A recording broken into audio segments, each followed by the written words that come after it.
nakakabit na engine dyan. Dito sa, tawag dito ay electric dynamometer. Hindi lang kasi nakakabit yung bet dyan. So, yung ginagawa dito, itong light bulbs na to, so may mga switches dito yan. Mga light bulb, saka mga bumabaga na wire, nichrome wire. So, sila yung magsisilbing load ng engine dito. So, dalawang process yan sa engine. Meron kang bearing load test at continuous test. Sa bearing load test, magsisimula tayo sa no load, so walang nakailaw. So, habang pinapaandar natin mga ilaw dito, bumababa yung RPM.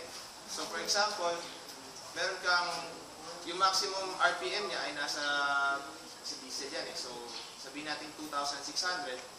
So, mag-iilaw kami dito hanggang sa mababa namin ng 2,500, then record.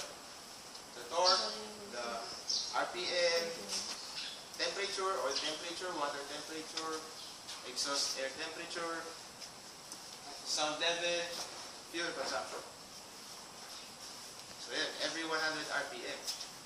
Ngayon, yung habol natin dito, makuha yung maximum power, maximum torque. At ibaba, maximum noise level o kung whatever man na kailangan niyo. Yan yung sa varying load test. Pagka sa continuous test, teka, dali lang. Check ko muna kung may nakalagay. So, ayun. Hindi maintindihan. Kasi, pagka continuous test, ito kasi sa engine dito, kung minsan may mga nakalagay dyan na maximum power or continuous power. Ngayon, sabihin natin maximum power. Ano to? 80 N. So, 8 HP yan. 8 horsepower na engine ito. Ngayon, kung minsan, maglalagay sila ng continuous power na 7 HP. Dapat susundin yan sa continuous testing. So, kung walang nakalagay na continuous power, yung ginagawa ay 80% ng rated maximum power. So, 80% ng 8 horsepower ay whatever.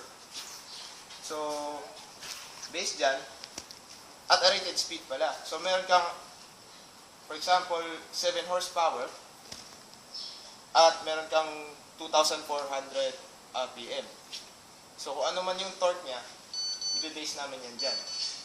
Dito sa load cell namin. So, for 5 hours, tatakbo yan. Every 30 minutes, i-record ulit. Lahat ng binanggit ko.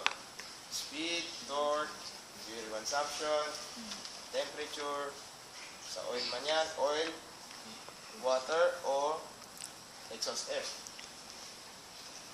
Ayun. Questions? Relax. Okay, dito tayo sa kabila.